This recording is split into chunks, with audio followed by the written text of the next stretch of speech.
ಕಾಂಗ್ರೆಸ್ ಸರ್ಕಾರ ಯಾವಾಗ ಬರ್ತದೆ ಅವಾಗೆಲ್ಲ ಕೂಡ ಕೋಮುವಾದ ನಡೆದಿದೆ. ಹುಬ್ಬಳ್ಳಿನಲ್ಲಿ ಕರಸೇವಕರ ಮೇಲೆ ಆದಂತ ಕೇಸ್ಗಳನ್ನ ಮತ್ತೆ ರಿಓಪನ್ ಮಾಡಿ ಹಿಂದೂ ವಿರೋಧಿ ಸರ್ಕಾರ ಇದೆ. ಬಿಜೆಪಿಗೆ ಎಚ್.ಡಿ. ಕುಮಾರಸ್ವಾಮಿ ಅವರು ಬೆಂಬಲವಾಗಿ ನಿಂತಿದ್ದಾರೆ. ಅದರಿಂದ ಬಹುಮತ ಎಲ್ಲ ಬಿಜೆಪಿಗೆ ಬರುತ್ತೆ. ಅಯೋಧ್ಯೆಯಲ್ಲಿ ನಡೆದಿರ್ತಕ್ಕಂಥ ಶ್ರೀರಾಮ ಮಂದಿರದ ಉದ್ಘಾಟನೆ ಅದೊಂದೇ ಸಾಕು ಈ ರಾಷ್ಟ್ರದಲ್ಲಿ ತಾಕಲಿಕ್ಕೆ, ಅದೊಂದು ಉದಾಹರಣೆ ಸಾಕು. ಮೈಸೂರು ಭಾಗ ಇರ್ಬೋದು, ತುಮಕೂರು ಭಾಗ ಇರ್ಬೋದು, ಹಾಸನ ಆ ಕಡೆ ಎಲ್ಲ ಕುಮಾರಸ್ವಾಮಿಗೆ ಓಟ್ ಜಾಸ್ತಿ ಇರೋದು. ಅದರಿಂದ ಅವರು ಮೈತ್ರಿ ಮಾಡ್ಕೊಂಡಿರೋ ಕುಮಾರಣ್ಣ.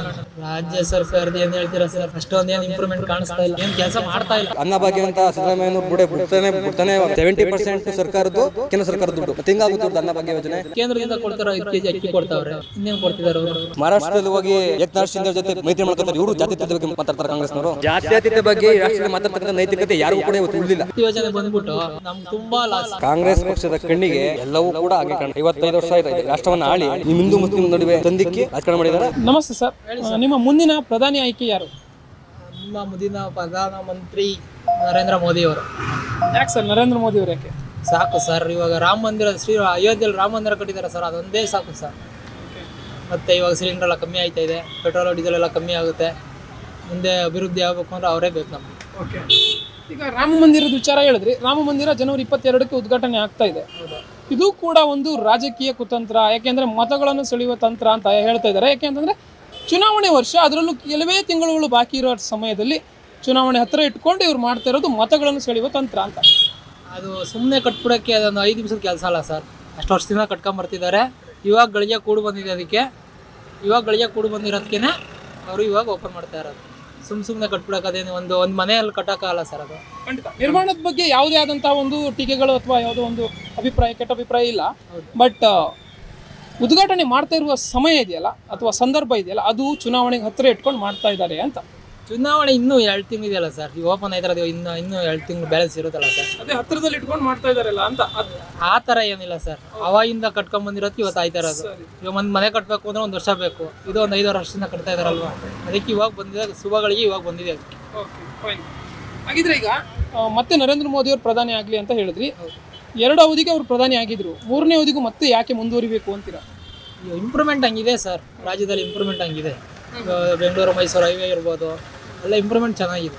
ಅದಕ್ಕೋಸ್ಕರ ಹಾಗಿದ್ರೆ ಈಗ ನರೇಂದ್ರ ಮೋದಿ ಅವರ ಸರ್ಕಾರವನ್ನು ಸೋಲಿಸಲೇಬೇಕು ಅಂತ INDA ಎನ್ನುವ ಕೂಟವನ್ನು ಮಾಡ್ಕೊಂಡಿದ್ದಾರೆ. ಈ ಒಂದು ಮೈತ್ರಿ, ಈ ಒಂದು NDA ಸರ್ಕಾರದ ವಿರುದ್ಧ ಅಂತಂದರೆ ಏನಾದರೂ ಪ್ರಬಲವಾಗಿ ಸ್ಪರ್ಧಿಸಿ ಗೆಲ್ಲುವಂಥ ಸಾಧ್ಯತೆಗಳು ಇದೆಯಾ? ಟಕ್ಕರ್ ಕೊಡುವಂಥ ಸಾಧ್ಯತೆ ಇದೆಯಾ? ಇವಾಗ BJPಗೆ ನಮ್ಮ ಎಚ್.ಡಿ. ಕುಮಾರಸ್ವಾಮಿ ಅವರು ಬೆಂಬಲವಾಗಿ ನಿಂತಿದ್ದಾರೆ.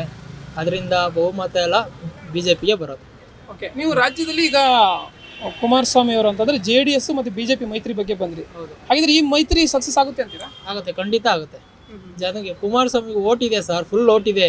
ಮೆಜಾರಿಟಿ ಬರಲಿಲ್ಲ ಅಷ್ಟೇ, ಕ್ಯಾಂಡಿಡೇಟ್ಸ್ ಅಷ್ಟು ಗೆಲ್ಲಿಲ್ಲ ಅಷ್ಟೇ. ಓಟು ಸಿಕ್ಕಾಬಿಟ್ಟೆ ಓಟ್ ಇದೆ ಅವ್ರಿಗೆ. ಊರ ಕಡೆ ಇವಾಗ ಮೈಸೂರು ಭಾಗ ಇರ್ಬೋದು, ತುಮಕೂರು ಭಾಗ ಇರ್ಬೋದು, ಹಾಸನ ಆ ಕಡೆ ಎಲ್ಲ ನಮ್ಮ ಕುಮಾರಸ್ವಾಮಿಗೆ ಓಟ್ ಜಾಸ್ತಿ ಇರೋದು. ಅದರಿಂದ ಅವರು ಮೈತ್ರಿ ಮಾಡ್ಕೊಂಡಿರೋದು ಕುಮಾರಣ್ಣನ. ಇವಾಗ ಹುಲಿಗೆ ಅವ್ರಿಗೆ ಒಂಥರ ಬಲ ಸಿಕ್ಕಿದೆ, ಇವಾಗ ಚೆನ್ನಾಗಿದೆ. ಹಾಗಿದ್ರೆ ಯಾವ ಊರು ನಿಮ್ಮದು? ಯಾವ ಊರು ಪ್ರಾಪರ್? ನಮ್ದು ರಾಮನಗರ ಸರ್. ಪ್ರಾಪರ್ ರಾಮನಗರ, ಹೌದು. ಓಕೆ, ಹಾಗಿದ್ರೆ ಬೆಂಗಳೂರು ಗ್ರಾಮಾಂತರ ಒಂದು ಲೋಕಸಭಾ ಕ್ಷೇತ್ರವನ್ನು ಗಮನಿಸುವುದಾದರೆ ಈಗ DK ಸುರೇಶ್ ಅವರು ಇದ್ದಾರೆ MP ಆಗಿ. ಸೊ ಈಗ ಅಲ್ಲಿ ಕುಮಾರಸ್ವಾಮಿ ಅವರು ಅಥವಾ CP ಯೋಗೇಶ್ವರ್ ಅನ್ನೋ ಅಂತ ಇದಿದೆ ಮೈತ್ರಿಯಿಂದ. ಸೊ ನಿಮ್ಮ ಪ್ರಕಾರ ಯಾರು ನಿಲ್ಬೇಕು, ಯಾಕೆ ನಿಲ್ಬೇಕು, ಮತ್ತೆ ಯಾರು ನಿಂತರೆ ಬೆಟರ್ ಅಂತೀರ? ಇವಾಗ 2 ಇದರಿಂದನೂ DK ಸುರೇಶ ಬಂದಿರೋದು. ಕೆಲ್ಸಗಳು ಮಾಡಿದ್ದಾರೆ, ಇಲ್ಲ ಅಂತ ಹೇಳಲ್ಲ. ಅಂದ್ರೆ ಹಳ್ಳಿ ಕಡೆ ಆ ಥರ ಮಾಡಿದ್ದಾರೆ. ಲೋಕಸಭೆಯಲ್ಲಿ ಹೇಳೋಕ್ಕಾಗಲ್ಲ. ಇನ್ನೂ ಬೇಕಾದ್ರೆ ಇದರಲ್ಲೇ ಆದರೆ ವಿಧಾನಸಭೆಯಲ್ಲಿ ಈ ಥರ ಆಯಿತು ಅಂತ ಹೇಳ್ಬೋದು. ಲೋಕಸಭೆಯಲ್ಲಿ ಚೆನ್ನಾಗಿ ಕೆಲಸ ಮಾಡಿದ್ದಾರೆ. ಹಾಗಿದ್ರೆ DK ಸುರೇಶ್ ಅವರ ಕಾರ್ಯವೈಖರಿಯನ್ನು ತಾವು ಮೆಚ್ಕೊಂಡಿದ್ದೀರಾ? ಹೌದು, ಚೆನ್ನಾಗಿದೆ, ಕೆಲಸ ಚೆನ್ನಾಗಿದೆ. ಇವಾಗ ನಮ್ಮ ಊರ ಕಡೆ ಎಲ್ಲ ಟಾರು ಕಾಂಕ್ರೀಟ್ ಎಲ್ಲ ಹಾಕ್ಸಿದ್ದಾರೆ, ಚೆನ್ನಾಗಿ ಮಾಡ್ತಾ ಇದ್ದಾರೆ. ಇಂಪ್ರೂವ್ಮೆಂಟ್ ಮಾಡಿದ್ದಾರೆ. ಹಾಗಿದ್ರೆ ಮತ್ತೆ ಅವರೇ ಗೆಲ್ಲುವ ನಿರೀಕ್ಷೆ ಇದೆ ಅಂತೀರಾ? ಅಂದರೆ ಅದ್ರ ಮೇಲೆ ಕ್ಯಾಂಡಿಡೇಟ್ ಮೇಲೆ ಡಿಪೆಂಡು. ಇವಾಗ ಕುಮಾರಣ್ಣ ನಿಂತ್ಕೊಂಡ್ರೆ ಕುಮಾರಣ್ಣನೇ ಗೆಲ್ಲೋದಲ್ಲಿ ಆ ಥರ. ಆವಾಗ DK ನಿಂತ್ಕೊಂಡ್ರೆ ಕುಮಾರಣ್ಣನೇ ಗೆಲ್ಲೋದಲ್ಲಿ 100%. ಅಂದ್ರೆ ಅವ್ರು ಅಲ್ಲಿ ನಿಲ್ತಾರೆ ಏನೋ ಗೊತ್ತಿಲ್ಲ. ಕ್ಯಾಂಡಿಡೇಟ್ ಅನೌನ್ಸ್ಮೆಂಟ್ ಆದ್ಮೇಲೆ ಗೊತ್ತಾಗುತ್ತೆ ಪಿಕ್ಚರ್. ಈಗ ಮೈತ್ರಿ ಮಾಡ್ಕೊಂಡ್ಬಿಟ್ಟಿದ್ದಾರೆ. CP ಯೋಗೇಶ್ವರ್ ಅವ್ರಿಗೂ ಒಂದು ಚಾನ್ಸ್ ಇದೆ ಅಲ್ಲಿ BJPಯಿಂದ. ಹೇಳಕ್ಕಾಗಲ್ಲ, ನೋಡ್ಬೇಕು. ಹೌದು. ಓಕೆ, ಸೊ ಈಗ ನಿಮ್ಮ ಕ್ಷೇತ್ರದಲ್ಲಿ DK ಸುರೇಶ್ ಅವರು ಏನಿದ್ದಾರೆ, ಅವರು ನೀವು ಪಕ್ಷ ಮರೆತು ಅಂತಂದರೆ ಅಭಿವೃದ್ಧಿ ಕೆಲಸಗಳನ್ನು ಮಾಡ್ತಾ ಇದ್ದಾರೆ ಅಂತ ಹೇಳ್ತಿದ್ದೀರಾ. ಈ ನಿಟ್ಟಿನಲ್ಲಿ ನೀವು ಒಂದು ಚುನಾವಣೆಗೆ ವೋಟಿಂಗನ್ನು ಯಾವ ಆಧಾರದ ಮೇಲೆ ಮಾಡ್ತೀರಾ? ವ್ಯಕ್ತಿ ಆಧಾರದ ಮೇಲೆ ಮಾಡ್ತೀರಾ, ಪಕ್ಷದ ಆಧಾರದ ಮೇಲೆ? ಇವಾಗ JDS ಮೈತ್ರಿ ಮತ್ತು BJP ಮೈತ್ರಿ ಅಂದಮೇಲೆ JDS ಜಾಸ್ತಿ ಕೆಲಸ ಮಾಡಿರೋದು. ಇವಾಗ ಮಿನಿ ವಿಧಾನಸೌಧ ಆಗಿರ್ಬೋದು, ಹಾಸ್ಪಿಟ್ಲ್ ಆಗಿರ್ಬೋದು, ಪೊಲೀಸ್ ಭವನ ಆಗಿರ್ಬೋದು, ಎಲ್ಲ ಅವರೇ ಇಂಪ್ರೂವ್ಮೆಂಟ್ ಮಾಡಿರೋದು ಕುಮಾರಸ್ವಾಮಿ ಅವರೇ. ಅದರಿಂದ ಗ್ರಾಮಾಂತರ ಹೆಚ್ಚು ಕಮ್ಮಿ JDS ಕಡೆನೇ ಜಾಸ್ತಿ ಒಲವು. ಇವಾಗ BJPನೂ ಇರುತ್ತಲ್ವಾ, ಅದರಿಂದ CP ಯೋಗೇಶ್ವರ ಗೆಲ್ಬೋದು ಹೇಳೋಕ್ಕಾಗಲ್ಲ. ಕುಮಾರಣ್ಣ ಫುಲ್ ಸಪೋರ್ಟ್ ಮಾಡ್ಬೇಕು ಇವಾಗ ಅಷ್ಟೇ. ಹಾಗಿದ್ರೆ ಪ್ರಸ್ತುತ ರಾಜ್ಯ ಸರ್ಕಾರದ ವಿಚಾರವಾಗಿ ಏನು ಹೇಳ್ತೀರಾ? ರಾಜ್ಯ ಸರ್ಕಾರದ ಏನು ಹೇಳ್ತೀರಾ ಸರ್, ಅಷ್ಟೊಂದೇನು ಇಂಪ್ರೂವ್ಮೆಂಟ್ ಕಾಣಿಸ್ತಾ ಇಲ್ಲ ರಾಜ್ಯ ಸರ್ಕಾರದ್ದು. ಎಲ್ಲಿ ಟಾರು ಗೀರು ಯಾರೋ ರೋಡು ಏನು ಕೆಲಸ ಮಾಡ್ತಾ ಇಲ್ಲ. ಈ ಬಸ್ ಫ್ರೀ ಬಿಟ್ಟಿರೋದು ಅಷ್ಟೇ ನೋಡಿ, ನಮಗೂ ಎಫೆಕ್ಟ್ ಆಟೋದವ್ರಿಗೆ. ಇವಾಗ ಸ್ಕೂಟ್ರ್ ಬಿಟ್ಟಿದ್ದಾರೆ, ಅದರಿಂದನೂ ಎಫೆಕ್ಟು. ನಮಗೆ ತಲೆ ಮೇಲೆ ಇದನ್ನ ಎಳೆದಿದ್ದಾರೆ ಅಷ್ಟೇ. ಸರ್, ನಿಮ್ಮ ಆಟೋದವ್ರದ್ದು ಪ್ರತಿಯೊಬ್ಬರದ್ದು ಹೆಚ್ಚಿನದಾಗಿ ಕಂಪ್ಲೇಂಟ್ ಏನಪ್ಪ ಅಂದರೆ ಈ ಒಂದು ಶಕ್ತಿ ಯೋಜನೆ ಏನಿದೆ, ಬಸ್ ಫ್ರೀ ಇದೆ, ಅದ್ರ ವಿಚಾರವಾಗಿ ಹೆಚ್ಚಿನದಾಗಿ ನೀವು ನಿರಾಸರಾಗಿದ್ದ. ಸೊ ಉಳಿದಂಥ ಯೋಜನೆಗಳು ಪರವಾಗಿಲ್ವಾ? ಹಾಗಿದ್ರೆ ಈ ಒಂದು ಶಕ್ತಿ ಯೋಜನೆ ಹೊರತುಪಡಿಸಿ ಇನ್ಯಾಪ್ ಸರ್, ಕೇಂದ್ರದಿಂದ ಕೊಡ್ತಾರೋ 5 kg ಅಕ್ಕಿ ಕೊಡ್ತಾವ್ರೆ, ಇನ್ನೇನು ಕೊಡ್ತಿದ್ದಾರೆ ಅವರು. ಇವಾಗ ಏನೋ ಭವಿಷ್ಯ ನಿಧಿ ಅಂತ ಇವಾಗ ಕೊಡ್ತಿದ್ದಾರೆ. ಆಮೇಲೆ ಇವಾಗ ನಮ್ಮ ಶಕ್ತಿ ಯೋಜನೆ ಬಂದ್ಬಿಟ್ಟು ನೋಡಿ ಹೆಂಗೆ ಕೂತಿದ್ದೀವಿ, ಇಲ್ಲಿ ಆಟೋದಲ್ಲಿ ಕೂತಿದ್ದೀವಿ, ಬಿಸ್ನೆಸ್ಸೇ ಇಲ್ಲ. ಮತ್ತು ಈ ವೈಟ್ ವಾಲ್ಟು ಸ್ಕೂಟ್ರ್ಗಳು ಬಿಟ್ಬಿಟ್ಟಿದ್ದಾರೆ, ವೈಟ್ ಟ್ಯಾಕ್ಸಿಗಳು, ಅದರಿಂದ ನಮಗೆ ಫುಲ್ಲು ಡಲ್ ಆಗ್ಬಿಟ್ಟಿದೆ. ಒಟ್ಟಾರೆಯಾಗಿ ಈ ಯೋಜನೆಗಳ ಏನೋ ಒಂದು 5 ಗ್ಯಾರಂಟಿ ಏನಿದೆ ಅದರ ಅನುಕೂಲ ಇಲ್ವಾ ಹಾಗಿದ್ರೆ ಜನಕ್ಕೆ? ಇದು ಜಾಸ್ತಿ ದಿವಸ ಇರಲ್ಲ ಸರ್, ಲೋಕಸಭೆ ಅಷ್ಟೇ ಲಾಸ್ಟ್ ಇದು. ನಾವೇ ಹೇಳ್ತಾ ಇದ್ದೀವಿ. ಅದು ಬಿಟ್ರೆ ಇನ್ನು ಇವರು ಮುಂದಕ್ಕೂ ತಗೊಂಡೋಗ್ತಾರೆ ಅನ್ನೋ ಗ್ಯಾರಂಟಿ ಇಲ್ಲ. ಅನುಕೂಲ ಇದೆ, ಬಟ್ ನಡೆಯಲ್ಲ ಅಂತ ಮುಂದೆ ನೀವು ಅನುಕೂಲ ಅಲ್ಲ ಸರ್. ಇವಾಗ ಒಂದು ಬಸ್ ಹತ್ಬೇಕು ಅಂದ್ರೆ ಗಂಡಸ್ರಿಗೆ ಸೀಟೇ ಇರಲ್ಲ ಸರ್. ಹೆಣ್ಮಕ್ಳುಗಳೆಲ್ಲ ಸುಮ್ಮನೆ ಪಾಪ ಎತ್ಕೊಂಡಿರೋರಿಗೆಲ್ಲ ಹಿಂಸೆನೆ. ವಯಸ್ಸಾಗಿರೋರಿಗೆ ಮತ್ತೆ ಸ್ಕೂಲ್ ಒಟ್ಟಾರೆಯಾಗಿ ಬೇಡವಾಗಿತ್ತ ಈ ಯೋಜನೆ? ಬೇಡವಾಗಿತ್ತು ಸರ್. ನಮಗೆ ನಮ್ಮ ಆಟೋ ಡಿಪಾರ್ಟ್ಮೆಂಟ್ ಲೆಕ್ಕ ಹಾಕೊಂಡ್ರೆ ಇದು ನಮ್ಗೆ ತುಂಬ ಲಾಸ್. ಇವಾಗ ನಾವು ಬಂಡವಾಳ ಹಾಕಿದ್ವಲ್ಲ ಸರ್, ನಾವು ಏನೇನು ಕಟ್ಬೇಕು, ಲೋನ್ಗಳು ಎಲ್ಲ ಕಟ್ಕೊಂಡು ಫ್ಯಾಮಿಲಿ ಹೆಂಗೆ ಸಾಕ್ಬೇಕು ನಾವು, ಅವ್ರಿಗೆ ಗೊತ್ತಾಗಲ್ವ ಅವ್ರಿಗೆ ಎಲ್ಲ ಯೋಚನೆ ಮಾಡೋಕ್ಕಲ್ಲ. ಇಷ್ಟಿಲ್ಲ ಅಂದರೆ ಇಷ್ಟು ಅಂತ ತಿಂಗಳಿಗೆ ಇಷ್ಟು ಅಂತ ಒಂದು ಇವಾಗ ಯಡಿಯೂರಪ್ಪ ಅವಾಗ ಕೊರೋನಾ ಬಂದಾಗ ಕೊಟ್ಟಿದ್ರು ಸರಿನಾ, 5,000 ಸಾವಿರ ಕೊಟ್ಟಿದ್ರು ಸರಿನಾ. ಇವಾಗಲೂ 5,000 ಸಾವಿರ ತಿಂಗಳಿಗೆ ಹಾಕ್ಬಿಟ್ಟು ಫ್ರೀನಾರ ಮಾಡ್ಕೊಳ್ಳಿ, ನಿಲ್ಸ್ಕೊಳ್ಳಾರ ನಿಂತ್ಕೊಳ್ಳಿ, ನಮ್ಗೇನಾಗಬೇಕು? ಇವಾಗ ನಮ್ಮ ಟೈಮ್ ನೋಡಿಯಲ್ವ, ಇವಾಗ ನಾವು ಓಟ್ ಹಾಕಲ್ವ ಹಂಗಾದ್ರೆ ಅವ್ರಿಗೆ? ನಾವು ಓಟ್ ಹಾಕಲ್ವ, ನಮ್ಗೆ ಹೆಂಡತಿ ಮಕ್ಳು ಇರಲ್ವ ಹಂಗಾದ್ರೆ? ಇವಾಗ ನಾವು ಆಟೋದಲ್ಲಿ ಕೂತ್ಕೊಂಡ್ರೆ ಇವಾಗ ಗೋಪಾಲಯ್ಯ ಇಂಥ ಕ್ಯಾಂಡಿಡೇಟು ಅಂತ ಪಕ್ಕ ಎಲ್ಲರಿಗೂ ಇಡೀ ಒಂದು 10 ಜನ ಕೇಳ್ಕೊಬರ್ತೀವಿ, ಇವನು 20 ಜನ ಕೇಳ್ಕೊಬರ್ತಾರೆ ಸರಿನಾ. ಅದರಿಂದ ಇವಾಗ ಗೋಪಾಲಯ್ಯ ಅವ್ರು ನಮ್ಮ ಟ್ರೀಟ್ ಮಾಡೋದು ಯಾವ ಥರ ಇರುತ್ತೆ ಗೊತ್ತಾ? ಇವಾಗ ಆಟೋದವರಪ್ಪ ನನ್ನ ಮನೆ ಹೇಳಿದ ತಕ್ಷಣ ತೋರಿಸ್ತಾರೆ ಹುಡುಗರು, ಆಟೋದವರು ಅಂದ್ಬಿಟ್ಟು ನಮ್ಮ ಮೇಲೆ ಎಷ್ಟು ಪ್ರೀತಿ ಇಟ್ಕೊಂಡವ್ರು ಗೊತ್ತಾ? ಆ ಥರ ಇರಬೇಕು MLAಗಳು ಅಂದರೆ. ಇವಾಗ ಇವರು ಹೌದು, ಇವಾಗ ಆ ಥರ ನಮ್ಗೆ ಇವಾಗ ಏನೇ ಫಂಕ್ಷನ್ ಆದರೂ ಎಲ್ಲ ಸಪೋರ್ಟ್ ಚೆನ್ನಾಗಿದೆ ಅವ್ರದ್ದು. ಆ ಥರ ಇರಬೇಕು ಸರ್. ಇವಾಗ ನಮ್ಮ ಹೊಟ್ಟೆ ಮೇಲೆ ಹೊಡೆದ್ಬಿಟ್ಟು ಇವರು ಫ್ರೀ ಮಾಡ್ತೀನಿ, ಅದು ಕೊಟ್ಟಿದ್ದೀನಿ, ಇದು ಕೊಟ್ಟಿದ್ದೀನಿ ಅಂದರೆ ಏನು ಪ್ರಯೋಜನ ಇಲ್ಲ. ಆಟೋದವರಿಂದ ಸುದ್ದಿ ಆಗಬೇಕು ಅಂದರೆ ಆಟೋದ ಹಿಂದೆಗಡೆ ಪೋಸ್ಟ್ ಹಾಕೊಂಡು ಓಡಾಡ್ತೀವಿ ಪ್ರೀತಿ ಇದ್ದರೆ. ಈ ಥರ ಮಾಡಿದ್ರೆ ಯಾರು ಹಾಕೊಂಡು ಓಡಾಡ್ತಾರೆ? ಎಲ್ಲ ಬೈಕೊಂಡು ಓಡಾಡ್ತಾರೆ ಅಷ್ಟೇ. ಸರಿ, ಹಾಗಿದ್ರೆ ಒಟ್ಟಾರೆಯಾಗಿ ರಾಜ್ಯ ಸರ್ಕಾರ ಮತ್ತು ಕೇಂದ್ರ ಸರ್ಕಾರ ಜನಪರವಾಗಿ ಯಾವೆಲ್ಲ ಕೆಲಸಗಳನ್ನು ಮಾಡಬೇಕು ಅಂತೀರಾ? ಫಸ್ಟ್ ಈ ಫ್ರೀ ಇರೋದೆಲ್ಲ ನಿಲ್ಲಿಸ್ಬಿಡ್ಬೇಕು ಸರ್. ಓಕೆ, ಇವಾಗ ಊರ ಕಡೆ 10 kg ಕೊಡ್ತೀನಿ ಅಂದ್ರೆ 5 kg ಕೊಡ್ತಾವ್ರೆ, ಅದರಲ್ಲಿ 3 kg ಅಕ್ಕಿ ಕೊಡ್ತಾವ್ರೆ, 2 kg ರಾಗಿ ಕೊಡ್ತಾವ್ರೆ ಅಷ್ಟೇ. ಇವ್ರ ಕೈಯಿಂದ ಏನು ಕೊಡ್ತಾ ಇಲ್ಲ. ಅಲ್ಲ, ಫ್ರೀ ಕೊಡ್ತಾವ್ರೆ ಅಂದರೆ ಯಾರ ಮನೆಯಿಂದ ಏನು ಕೊಡ್ತಾ ಇಲ್ವಲ್ಲ. ನಮ್ಮ ದುಡ್ಡು ಇವಾಗ ನಮ್ಮ ಟ್ಯಾಕ್ಸ್ ನಮ್ಮ ಮೇಲೆ ತಲೆ ಮೇಲೆ ಹಾಕ್ಬಿಟ್ಟೆ ಅವ್ರು ಕೊಡ್ತಾ ಇರೋದು ಅಷ್ಟೇ. ಇನ್ನೇನು ಬೇರೆ ಇನ್ನೇನು ಕೊಡ್ತಾ ಇಲ್ಲ ಅವರು. ಅದ್ರಲ್ಲಿ ಮಾಡ್ರೆ ಅಲ್ಲೇ ಲಾಸು ಅಂತವ್ರೆ, ಅದನ್ನೇನು ಹೇಳೋದು. ನಮಸ್ತೆ ಸರ್, ಮುಂದಿನ ಪ್ರಧಾನಿಯಾಗಿ ಯಾರನ್ನ ಆಯ್ಕೆ ಮಾಡ್ತೀರಾ? ನರೇಂದ್ರ ಮೋದಿ ಅವರು ಮತ್ತೊಮ್ಮೆ ಪ್ರಧಾನಿ ಆಗೋದ್ರಲ್ಲಿ ಯಾವುದೇ ಅನುಮಾನ ಇಲ್ಲ ಈ ರಾಷ್ಟ್ರದಲ್ಲಿ. ಓಕೆ, ಹಾಗಿದ್ರೆ ನಿಮ್ಮ ಆಯ್ಕೆ ನರೇಂದ್ರ ಮೋದಿ ಅವರು. ಯಾಕೆ ನರೇಂದ್ರ ಮೋದಿ ಅವರು? ನಮ್ಮದು ಮೂಲತಃ JDS ಪಕ್ಷ, ನಾವು ಕುಣಿಗಲ್ ವಿಧಾನಸಭಾ ಕ್ಷೇತ್ರದ ಮತದಾರರು. ಓಕೆ, ಈಗ ಮೈತ್ರಿ ಆಗಿದೆ ಅಂತನಾ? ಮೈತ್ರಿ ಆಗಿದೆ ಅಂತೇಳಿ. ಯಾಕೆ ಅಂತ ಹೇಳಿದ್ರೆ ಈ ದೇಶ ಸುಭದ್ರವಾಗಿರಬೇಕು ಅಂತ ಹೇಳಿದ್ರೆ ನರೇಂದ್ರ ಮೋದಿ ಅಂತ ವ್ಯಕ್ತಿತ್ವ ಇರ್ತಕ್ಕಂಥ, ಅಂತಾರಾಷ್ಟ್ರೀಯ ನಾಯಕತ್ವ ಇರ್ತಕ್ಕಂಥ ವ್ಯಕ್ತಿ ಈ ದೇಶದ ಪ್ರಧಾನಿಯಾಗಿ ಮತ್ತೊಮ್ಮೆ ಮುಂದುವರಿಬೇಕು. ಅದು ಇಡೀ ರಾಷ್ಟ್ರದ ಜನರ ಬಯಕೆ. ಓಕೆ, ಈಗ 2 ಅವಧಿಗೆ ನರೇಂದ್ರ ಮೋದಿ ಅವರು ಪ್ರಧಾನಿಯಾಗಿ ಆಯ್ಕೆ ಆಗಿದ್ರು, 3ನೇ ಅವಧಿಗೂ ಆಯ್ಕೆ ಆಗಬೇಕು ಅಂತಿರಲ್ಲ, ಯಾವ ಒಂದು ನಿಟ್ಟಿನಲ್ಲಿ, ಯಾವ ಒಂದು ಅಂದರೆ ಅವ್ರ ಕಾಲದಲ್ಲಿ ಯಾವೆಲ್ಲ ಅಭಿವೃದ್ಧಿಯನ್ನು ತಾವು ಕಂಡಿದ್ದೀರಾ? ಇವಾಗ ಜನವರಿ 27ರಂದು ಅಯೋಧ್ಯೆಯಲ್ಲಿ ನಡೆದಿರ್ತಕ್ಕಂಥ ಶ್ರೀರಾಮ ಮಂದಿರದ ಉದ್ಘಾಟನೆ, ಅದೊಂದೇ ಸಾಕು ಈ ರಾಷ್ಟ್ರದಲ್ಲಿ. ಅವ್ರನ್ನ ಅಲ್ಲಿ ಮತ ಹಾಕ್ಲಿಕ್ಕೆ ಅದೊಂದು ಉದಾಹರಣೆ ಸಾಕು. ಓಕೆ, ಅಯೋಧ್ಯೆಯಲ್ಲಿ ರಾಮ ಮಂದಿರ ಅಂತ ಹೇಳ್ತಾ ಇದ್ದೀರಾ, ಜನವರಿ 22ಕ್ಕೆ ಉದ್ಘಾಟನೆ ನಡೀತಾ ಇದೆ ನಿಜ. ಅದು ಕೂಡ ಒಂದು ರಾಜಕೀಯ ತಂತ್ರ, ಮತವನ್ನು ಸೆಳೆಯುವ ತಂತ್ರ ಅಂತ ಹೇಳ್ತಾರೆ. ಏನು ಹೇಳ್ತಾರೆ? ಕಾಂಗ್ರೆಸ್ ಪಕ್ಷದ ಕಣ್ಣಿಗೆ ಎಲ್ಲವೂ ಕೂಡ ಹಾಗೆ ಕಾಣ್ತದೆ. ಯಾಕೆಂದರೆ ಅವರು ಅದೇ ಮಾಡಿರೋದು. 55 ವರ್ಷ ರಾಷ್ಟ್ರವನ್ನು ಆಳಿ ಅವ್ರು ಮಾಡಿರೋದೇ ಅದು. ಜಾತಿಗಳ ನಡುವೆ ಎತ್ಕಟ್ಟಿ ಈ ಹಿಂದೂ ಮುಸ್ಲಿಂ ನಡುವೆ ತಂದಿಕ್ಕಿ ರಾಜಕಾರಣ ಮಾಡಿದ್ದಾರೆ. ಅವ್ರು ಕಾಣೋದೇ ಅದು. ಇದು ಯಾವ ರಾಜಕೀಯ ಅಲ್ಲ. ಹಿಂದೂಗಳ ಅನ್ನೋದಕ್ಕಿಂತ ಹೆಚ್ಚಾಗಿ ಈ ರಾಷ್ಟ್ರದ ಒಂದು ಆಧ್ಯಾತ್ಮಿಕ ಕ್ಷೇತ್ರ ಅದು. ಉದ್ಘಾಟನೆ ಆಗ್ತಿರ್ತಕ್ಕಂಥದ್ದು ಅದು ಈ ಕಾಲದಲ್ಲಿ ನಮ್ಮ ಕಾಲಘಟ್ಟದಲ್ಲಿ ಉದ್ಘಾಟನೆ ಆಗ್ತಿರ್ತಕ್ಕಂಥದ್ದು ನಮ್ಮೆಲ್ಲರ ಹೆಮ್ಮೆ. ಇದೇ ಒಂದು ನಿಟ್ಟಿನಲ್ಲಿ ನರೇಂದ್ರ ಮೋದಿಯವರ ಸರ್ಕಾರವನ್ನು ಕೋಮುವಾದಿ ಸರ್ಕಾರ ಅಂತ ಹೇಳ್ತಾರೆ. ಕೋಮುವಾದಿ ಸರ್ಕಾರ ಈ ರಾಷ್ಟ್ರದಲ್ಲಿ ಇದು ರಾಷ್ಟ್ರದಕ್ಕಿಂತ ಹೆಚ್ಚಾಗಿ ರಾಜ್ಯದಲ್ಲಿ ಮಾತಾಡ್ತಿದ್ದೀನಿ. ಕಾಂಗ್ರೆಸ್ ಸರ್ಕಾರ ಯಾವಾಗ ಬರ್ತದೆ ಅವಾಗೆಲ್ಲ ಕೂಡ ಕೋಮುವಾದ ನಡೀತದೆ. ಇವಾಗ ನಿನ್ನೆ ಹುಬ್ಬಳ್ಳಿನಲ್ಲಿ ಕರಸೇವಕರ ಮೇಲೆ ಆದಂಥ ಕೇಸ್ಗಳನ್ನ ಮತ್ತೆ ರೀಓಪನ್ ಮಾಡಿ ಹಿಂದೂ ವಿರೋಧಿ ಸರ್ಕಾರ ಇದು. ಇವರು ಕೋಮುವಾದಿಗಳು, ಅವರೆಲ್ಲ ಕೋಮುವಾದಿಗಳು, ಇವರು ಕೋಮುವಾದಿಗಳು. ಓಕೆ, ಇವರು ಕೋಮುವಾದಿತನ ಮಾತಾಡ್ತಾರೆ ಕಾಂಗ್ರೆಸ್ ಪಕ್ಷದವರು. ಯಾವ ಕೋಮುವಾದಿಗಳು? ಅವರೇ ದೊಡ್ಡ ಕೋಮುವಾದಿಗಳು ಈ ರಾಜ್ಯದಲ್ಲಿ, ಈ ರಾಷ್ಟ್ರದಲ್ಲಿ. ಓಕೆ, ಅದೇ ರೀತಿ ನರೇಂದ್ರ ಮೋದಿಯವರ ಸರ್ಕಾರ ಒಂದು ಬಡವರ ಪರವಾದ ಸರ್ಕಾರ ಅಲ್ಲ, ಇದೊಂದು ಶ್ರೀಮಂತರ ಪರವಾದ ಸರ್ಕಾರ. ಏನು ಹೇಳ್ತೀರಾ ಸರ್? ಬಡವರ ಪ್ರಧಾನ ಸರ್ಕಾರನೇ ಇದು. ಶ್ರೀಮಂತರ ಪರ ಸರ್ಕಾರ ಅಂತ ಹೆಂಗೆ ಹೇಳ್ತೀರಿ ನೀವು? ಕಾರಣ ಇರಬೇಕಲ್ಲ, ಶ್ರೀಮಂತರ ಪರ ಸರ್ಕಾರ ಅಂತ ಹೇಳಿ ಕಾರಣ ಇರಬೇಕಲ್ಲ. ಏನು ಕಾರಣ ಐತೆ? ಕೇವಲ ಇದು ಅಂಬಾನಿ ಅದಾನಿ ಅಂತವ್ರು ಅವರಿಗೋಸ್ಕರ ಮಾತ್ರ, ಅವರನ್ನು ಮಾತ್ರ ಇಲ್ಲಿ ಅಂದರೆ ಒಂದು ಇದಕ್ಕೆ ಮುನ್ನೆಲೆಗೆ ತರುವಂಥದ್ದು ಅವರ ಪರವಾದ ಸರ್ಕಾರ ಅನ್ನುವ ಮಾತಿದೆ. ಹಂಗಾರೆ ಉಜ್ವಲ ಯೋಜನೆ ಅಡಿಯಲ್ಲಿ ಯಾರು ಕೂಡ ಗ್ಯಾಸ್ ತಗೊಳ್ತಾ ಇಲ್ಲ ರಾಷ್ಟ್ರದಲ್ಲಿ. ಅವರೆಲ್ಲ ಅದಾನಿ ಅಂಬಾನಿ ಬಿಟ್ಟರೆ ಯಾರು ಸಾತಿಲ್ಲ ಅಂತ ಹೇಳಿದ್ರೆ ನೀವು ಹೇಳಿ. ಅದಾನಿ ಬಿಟ್ಟರೆ ಬೇರೆ ಯಾರು ಉಜ್ವಲ ಯೋಜನೆ ಅಡಿ ಗ್ಯಾಸ್ ತಗೋತಾ ಇಲ್ಲ. ರೈತರಿಗೆ ಪ್ರತಿ 3 ತಿಂಗಳಿಗೆ 6 ತಿಂಗಳಿಗೊಮ್ಮೆ 400 ರೂಪಾಯಿ ಸರ್ಕಾರ ಕೊಡ್ತಾರೆ, ಕೇಂದ್ರ ಸರ್ಕಾರ. ಯಾರು ಕೊಡ್ತಾರೆ? ಇವತ್ತು ಅನ್ನಭಾಗ್ಯ ಅಂತ ಸಿದ್ದರಾಮಯ್ಯನವ್ರು ಬಿಡ್ತಾನೆ ಅವರೇ. ಅದರಲ್ಲಿ ಬಿಲ್ಲಲ್ಲಿ ನೋಡ್ಬೋದು ನೀವು, 70% ಸರ್ಕಾರದ್ದು, ಕೇಂದ್ರ ಸರ್ಕಾರದ ದುಡ್ಡು. ಮತ್ತು ಹಿಂಗಾಗುತ್ತೆ ಇವ್ರದ್ದು ಅನ್ನಭಾಗ್ಯ ಯೋಜನೆ. ಹೇಳ್ಬೇಕವ ನೀವು. ಸರಿ, ಹಾಗಿದ್ರೆ ಈಗ ರಾಜ್ಯದಲ್ಲಿ BJP ಮತ್ತು JDS ಲೋಕಸಭೆಗಾಗಿ ಒಂದಾಗ್ತಾ ಇರೋದು, ಮೈತ್ರಿ ಆಗ್ತಾ ಇರೋದು.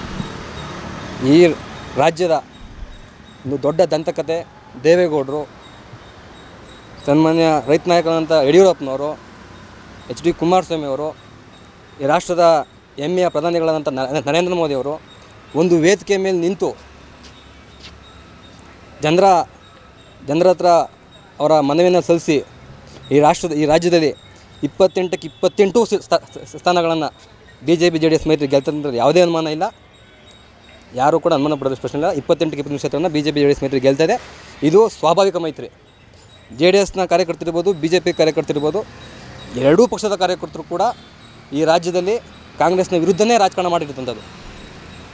ಯಾರೊಬ್ಬರು ಸ್ನೇಹಿತರಿಗೆ ಹೇಳ್ತಾಯಿದ್ರು, ಕಾಂಗ್ರೆಸ್ ಪಕ್ಷ JDS ಪಕ್ಷದ ಜೊತೆ ಹೋಗಿ ಒಂದು ಸೀಟ್ ತದ್ದು ಅಂತ. ಬಹುಶಃ KH ಮುನಿಯಪ್ಪನವ್ರನ್ನ ಕೇಳಿದ್ರೆ ಮೊನ್ನೆ ಆರೋಗ್ಯ ಮೊನ್ನೆ ಸಚಿವರು ಪ್ರಸ್ತುತ ಸಚಿವರಿದ್ದಾರೆ. KH ಮುನಿಯಪ್ಪನವ್ರನ್ನ ಕೇಳಿದ್ರೆ JDS ಕಾಂಗ್ರೆಸ್ ಮೈತ್ರಿ ಸೋಲಿಕ್ಕೆ ಯಾರು ಕಾರಣ ಅಂತದ್ದನ್ನು ನನಗೆ KH ಮುನಿಯಪ್ಪನವರೇ ಹೇಳ್ತಾರೆ. ರಮೇಶ್ ಕುಮಾರ್ ಯಾರು JDS ಪಕ್ಷದವರಲ್ಲ. ಈಗ ಮಂತ್ರಿ ಇರ್ತಕ್ಕಂಥ ಸುಧಾಕರ್ ನಮ್ಮ ಪಕ್ಷದವರಲ್ಲ. ಕೊತ್ತೂರು ಮಂಜುನಾಥ್ ನಮ್ಮ ಪಕ್ಷದವರಲ್ಲ. ಅವ್ರ ಪಕ್ಷದವ್ರನ್ನೇ ನಾವು ಸೋಲಿಸಿದ್ದು. ಅದು ಉದಾಹರಣೆ ಕೊಡ್ತಾಯಿದ್ದೀನಿ. 28ಕ್ಕೆ 28 ಕ್ಷೇತ್ರದಲ್ಲಿ ಕಾಂಗ್ರೆಸ್ನ ಸೋಲಿಕ್ಕೆ ಕಾಂಗ್ರೆಸ್ನವರೇ ಕಾರಣ ಹೊರತು JDS ಪಕ್ಷ ಅಲ್ಲ. ಓಕೆ, ಕುಮಾರಸ್ವಾಮಿ ಅವರ ಪರವಾಗಿ ಮಾತಾಡ್ತಾ ಇದ್ದೀರಾ. ಆದರೆ ಕುಮಾರಸ್ವಾಮಿ ಅವರು ಎಲ್ಲೋ ಒಂದು ಕಡೆ ಈಗ ಜಾತ್ಯತೀತವನ್ನು ಮರೆತಿದ್ದಾರೆ. ಅಂದರೆ ಜಾತ್ಯತೀತ ಜನತಾದಳ ಅಂತ ಏನಿತ್ತು, ಈಗ ಬರೀ ಜನತಾದಳ, ಜಾತ್ಯತೀತ ಅನ್ನೋದು ಇಲ್ಲ ಅನ್ನೋದು ಕೆಲವರ ಅಭಿಪ್ರಾಯ, ಹಾಗೆಯೇ ಟೀಕೆ ಕೂಡ. ಸರ್, ಜಾತ್ಯತೀತತೆ ಅಂದರೆ ಏನು ಅಂತ ನನಗೆ ಗೊತ್ತಿಲ್ಲ ಇವತ್ತಿನವರೆಗೂ. ನಾನು ಮಾತಾಡ್ತೀನಿ ಜಾತ್ಯತೀತದ ಬಗ್ಗೆ. ಹೆಬ್ಬಾಳದಲ್ಲಿ ಒಬ್ಬ ಮುಸ್ಲಿಂ ಅಭ್ಯರ್ಥಿ, ಕಾಂಗ್ರೆಸ್ನ ಅಧಿಕೃತ ಅಭ್ಯರ್ಥಿ, ಅವ್ರನ್ನ ಸೋಲಿಸಲಿಕ್ಕೆ ಸಿದ್ದರಾಮಯ್ಯನವರು ಒಬ್ಬ ಬೈರತಿ ಸುರೇಶ್ ಅಂತ ಇವತ್ತು ಮಂತ್ರಿ ಇದ್ದಾರೆ, ಅವರ ಪಕ್ಷೇತರವಾಗಿ ನಿಲ್ಲಿಸ್ಬಿಟ್ಟು ಗೆಲ್ಲಿಸಿದ್ಯಾರು? ಮುಸ್ಲಿಂ ಸೋಲಿಸಿದ್ಯಾರು? ಹೇಳಿ ನೀವು. ಯಾವ ಜಾತ್ಯತೀತತೆ ಅಂದ್ರೇನು? ಜಾತ್ಯತೀತತೆ ಫುಲ್ ಫಾರ್ಮ್ ಯಾರು ಹೇಳ್ಬಿಟ್ರೆ ಯಾವ ಜಾತ್ಯತೀತತೆ ಇದೆ? ಮಹಾರಾಷ್ಟ್ರದಲ್ಲಿ ಹೋಗಿ ಏಕನಾಥ್ ಶಿಂದೆ ಜೊತೆ ಮೈತ್ರಿ ಮಾಡ್ಕೊತಾರೆ. ಇವರು ಜಾತ್ಯತೀತದ ಬಗ್ಗೆ ಮಾತಾಡ್ತಾರೆ ಕಾಂಗ್ರೆಸ್ನವರು. ಏಕನಾಥ್ ಶಿಂದೆ ಯಾರು? ಅವ್ರ ಜೊತೆ ಏಕನಾಥ್ ಶಿಂದೆ ಅಂತೀನಿ ಶಿವಸೇನೆ ಜೊತೆ ಹೋಗಿ ಮೈತ್ರಿ ಆಯ್ತಾರು ಕಾಂಗ್ರೆಸ್ನವರು. ಇವರು ಯಾವ ಜಾತ್ಯತೀತತೆ? ಈಗ ಜಾತ್ಯತೀತ ಬಗ್ಗೆ ಈ ರಾಷ್ಟ್ರದಲ್ಲಿ ಮಾತಾಡ್ತಕ್ಕಂಥ ನೈತಿಕತೆ ಯಾರಿಗೂ ಕೂಡ ಇವತ್ತು ಉಳಿದಿಲ್ಲ. ಜಯಪ್ರಕಾಶ್ ನಾರಾಯಣ ಕಾಲಕ್ಕೆ ಹೋಯ್ತದು ಜಾತ್ಯತೀತತೆ. ಈ ರಾಷ್ಟ್ರದಲ್ಲಿ ಜಾತ್ಯತೀತತೆ ಅನ್ನೋದು ಯಾರೂ ಮಾತಾಡೋಕ್ಕೆ ಸಾಧ್ಯ ಇಲ್ಲ.